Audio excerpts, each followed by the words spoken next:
तो हॉस्पिटलच्या बेडवर पडून होता. श्वास मंद, डोळे अर्धवट उघडे.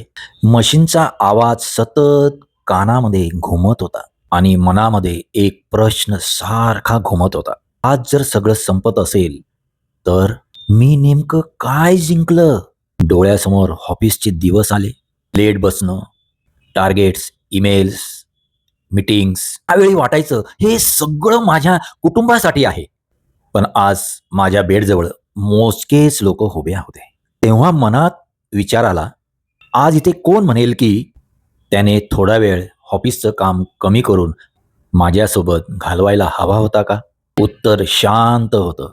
बहुतेक कोणीच नाही. हा प्रश्न आला. मग नातेवाईक? काहींची आठवण आली, पण त्यांनाही आयुष्याच्या गडबडीत वेळ नव्हता. मग डोळे ओलावले, कारण आठवले ते फक्त मित्र, हसणं, फिरणं, मन मोकळं करणं. ते क्षण जे नंतर म्हणत कायम पुढे ढकलत गेले. शेवटी एकच सत्य उमगलं. मृत्यूशय्येवर असं कोणीही म्हणत नाही की काश अजूनही थोडा वेळ ऑफिसमध्ये घालवला असता. पण अनेक जण असं म्हणतात, काश मी थोडा अजून जगलो असतो तर. म्हणून काम महत्वाचं आहे, पण माणूस त्याहून जास्त.